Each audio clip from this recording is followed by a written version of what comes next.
2 Chronicles, chapter 8. At the end of 20 years, in which Solomon had built Yahweh's house and his own house, Solomon built the cities which Hiram had given to Solomon, and caused the children of Israel to dwell there. Solomon went to Hamath-zobah, and prevailed against it. He built Tadmor in the wilderness, and all the storage cities, which he built in Hamath.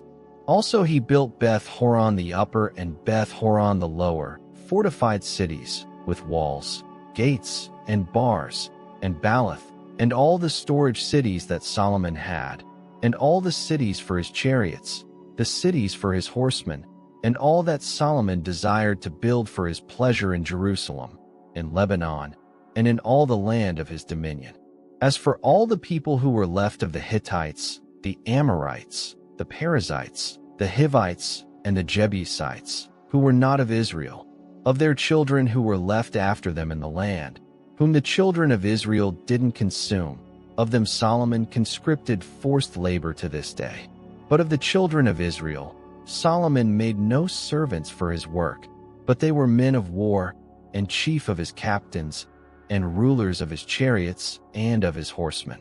These were the chief officers of King Solomon, even 250, who ruled over the people. Solomon brought up Pharaoh's daughter out of David's city to the house that he had built for her, for he said, "My wife shall not dwell in the house of David king of Israel, because the places where Yahweh's ark has come are holy."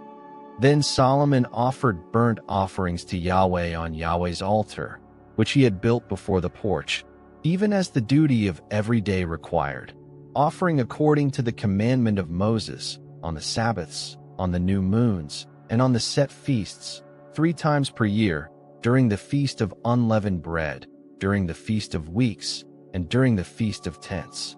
He appointed, according to the ordinance of David his father, the divisions of the priests to their service, and the Levites to their offices, to praise and to minister before the priests, as the duty of every day required. The doorkeepers also by their divisions at every gate, for David the man of God had so commanded. They didn't depart from the commandment of the king to the priests and Levites concerning any matter or concerning the treasures.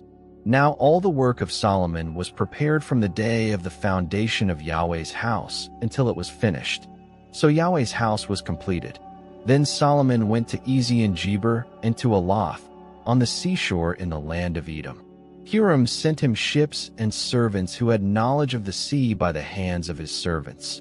And they came with the servants of Solomon to Ophir, and brought from there 450 talents of gold, and brought them to King Solomon.